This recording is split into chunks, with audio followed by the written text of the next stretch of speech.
ಶುಭೋದಯ ವಾರ್ತೆಗೆ ಸ್ವಾಗತ. ರಾಜ್ಯ ಹಾಗೂ ಉತ್ತರ ಕನ್ನಡ ಜಿಲ್ಲಾದ್ಯಂತ ಬೇಸಿಗೆಗಾಲದ ಅವಧಿ ದಿನೇ ದಿನೇ ಹೆಚ್ಚಾಗತೊಡಗಿದೆ.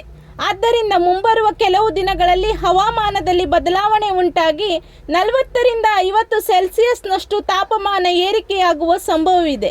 ಉರಿ ಬಿಸಿಲಿನ ಝಳ ಹೆಚ್ಚಾಗುತ್ತಿರುವುದರಿಂದ ಯಾವುದೇ ರೀತಿಯ ತಣ್ಣೀರು, ಫ್ರಿಡ್ಜ್ ನೀರು, ಐಸ್ ಕ್ರೀಮು, ತಂಪು ಪಾನೀಯ ಇವೆಲ್ಲವುಗಳನ್ನು ಕುಡಿಯಬಾರದು. ಈ ಕುರಿತು ಆರೋಗ್ಯ ಇಲಾಖೆಯವರು ಮಾಹಿತಿ ತಿಳಿಸಿದ್ದಾರೆ. ಬಿಸಿಲಿನ ತಾಪಮಾನ 40 ಸೆಲ್ಸಿಯಸ್ನಷ್ಟು ಏರಿಕೆಯಾದಲ್ಲಿ ತಣ್ಣೀರು ಕುಡಿಯಬಾರದು ಎಂಬುದಾಗಿ ತಜ್ಞರು ಸಲಹೆ ಸೂಚನೆಗಳನ್ನು ನೀಡುತ್ತಾರೆ. ಏಕೆಂದರೆ ಕಾರಣ ಮನುಷ್ಯನ ದೇಹದಲ್ಲಿನ ಸಣ್ಣ ಸಣ್ಣ ರಕ್ತನಾಳಗಳು ಒಡೆಯುವ ಸಾಧ್ಯತೆ ಮತ್ತು ಸನ್ಸ್ಟ್ರೋಕ್ ಆಗುವ ಸಂಭವವಿರುತ್ತದೆ. ಆದ್ದರಿಂದ ಮುನ್ನೆಚ್ಚರಿಕಾ ಕ್ರಮವಾಗಿ ತಲೆಯ ಮೇಲೆ ಟೋಪಿ, ಛತ್ರಿ ಹಿಡಿದುಕೊಂಡು ಓಡಾಡಬೇಕೆಂದು ಸೂಚಿಸಲಾಗಿದೆ.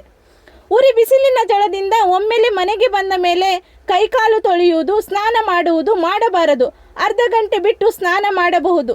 ಇಲ್ಲವಾದಲ್ಲಿ ಒಮ್ಮೆಲೆ ಬಿಸಿಲಿನ ಝಳದಿಂದ ತತ್ತರಿಸಿ ಬಂದು ಸ್ನಾನ ಮಾಡಿದಲ್ಲಿ ಆ ವ್ಯಕ್ತಿಯ ಆರೋಗ್ಯದಲ್ಲಿ ಏರುಪೇರಾಗಿ ಸ್ಟ್ರೋಕ್ ಉಂಟಾಗುವ ಸಂಭವವಿರುತ್ತದೆ. ಆದ್ದರಿಂದ ಮುನ್ನೆಚ್ಚರಿಕೆ ಕಡೆ ಗಮನ ಹರಿಸಿ ಎಂದು ಆರೋಗ್ಯ ತಜ್ಞರು ಸೂಚನೆ ನೀಡಿದ್ದಾರೆ. ವಾಹನ ಸವಾರರೇ ಎಚ್ಚರ. ಬಿಸಿಲಿನ ತಾಪಮಾನ ಸದ್ಯದ ದಿನಗಳಲ್ಲಿ ಏರಿಕೆಯಾಗುತ್ತಿರುವುದರಿಂದ ವಾಹನಕ್ಕೆ ಗರಿಷ್ಠ ಮಿತಿಯೊಳಗೆ ಪೆಟ್ರೋಲ್ ತುಂಬಿಸಬೇಡಿ.